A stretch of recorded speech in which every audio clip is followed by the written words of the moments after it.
I feel like people in Washington aren't talking about or thinking about as much as they should be the expiration of these extra unemployment benefits. You're absolutely right. You shouldn't feel that way. You should know that way, because if they were so concerned, how is it possible they've left it until well into the second half of July to begin debating what's going to happen when these benefits run out at the end of the month?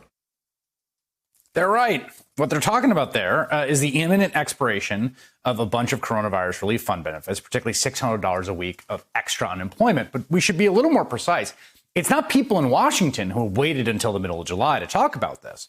It's Republicans, the White House, Senate Majority Leader Mitch McConnell, and the Republican Senate. 2 whole months ago, House Democrats passed a $3 trillion coronavirus relief bill. Mitch McConnell declared it dead on arrival. The president threatened to veto it. And basically the message back then from the White House and Republicans was, we're done. So now we have 15 days before people lose their additional $600 weekly unemployment benefits. Everyone loses it. Tens of millions of people across the country at once. Keep in mind that more than 1 million people filed for unemployment just last week.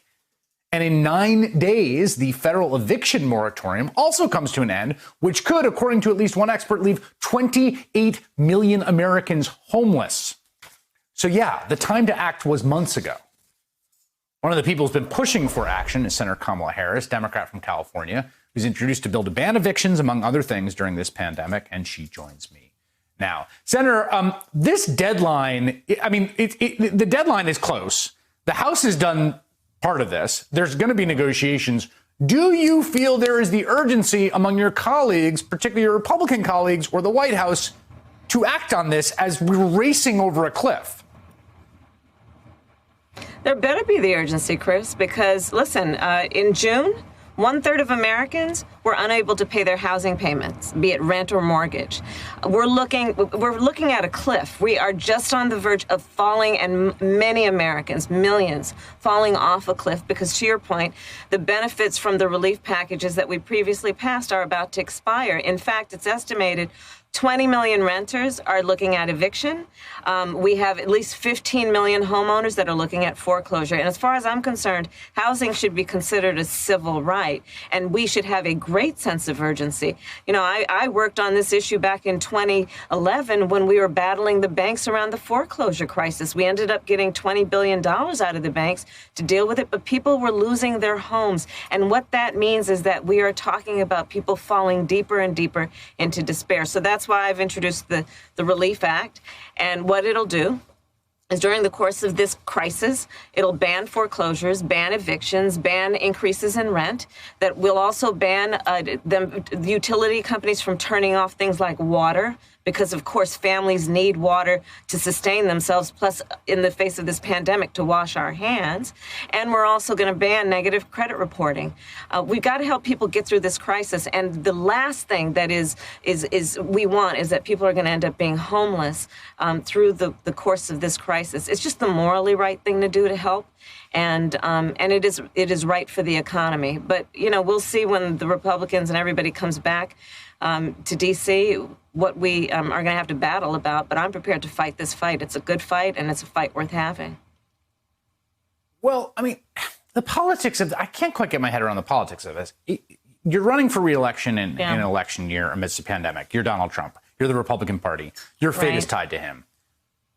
You're going to kick a bunch of people out of it? Like, you're going to let a bunch of people get kicked out of their homes and then take $600 a week away from, like, I genuinely don't get it. What are they doing? What? It makes no sense. But you're right. But does it make any sense to walk around with bravado without wearing a mask? Does it make any sense to say that state and local governments should not have the support they need when they're supplying the workers who are on the front lines, taking care of the American people? A lot of it doesn't make sense, but that doesn't mean we don't fight for what is right. And so my Relief Act is one of those things that is about addressing what is imminent in terms of homelessness, evictions, foreclosures, for working families who have lost their jobs jobs recently through no fault of their own. So we'll just have to keep fighting it. I do believe that the Republicans who obstruct this kind of approach are going to pay for it politically, because this is a nonpartisan issue. And the folks who are in that 20 million number of renters who are about to be evicted could care less about the party affiliation of their elected leaders. They want to know that they are going to be supported and they're going to be protected. And so I think it's to your point, not politically smart, but it's morally wrong. And so we'll just keep fighting to do the right thing. You know, it seems to me that there's a real through line here, right? Which is that whether it's someone with the extra $600 a week through the pandemic bonus, or someone who's facing behind their mortgage or facing foreclosure, or a small business that right now is shuttered and it can't meet payroll, or it can't. The problem is the same for everyone. People don't have money because the virus is out there and it shut down the economy, and the government does have money. Right.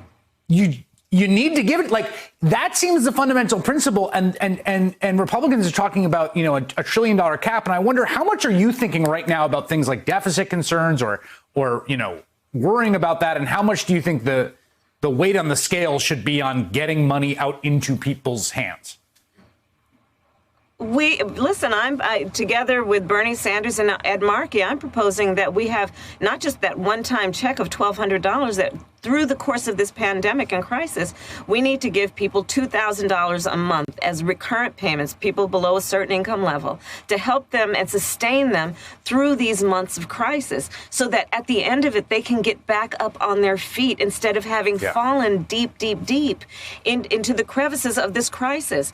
And it does not make any sense, to your point, when we have Republicans in Congress who are standing in the way of supporting working people who have recently lost their jobs, have every intention of working when we can get through this crisis, and just need help from their government. You want to talk about a deficit? Let's talk about the deficit created when they passed that tax bill, benefiting the top 1% and the biggest corporations of America. It's pure hypocrisy on their part. This is about investing in the American people, in American families, in working people who need their government to see them and protect them through a crisis that was not of their making. Yeah, I think that's a good way of putting it. And I really, really hope that a fire is lit under the president and Mitch McConnell and everyone there, because we could be looking at real catastrophe very soon. And I know you know that. Senator Kamala Harris, thank you so much for joining us tonight. That's right. Of course. Thank you.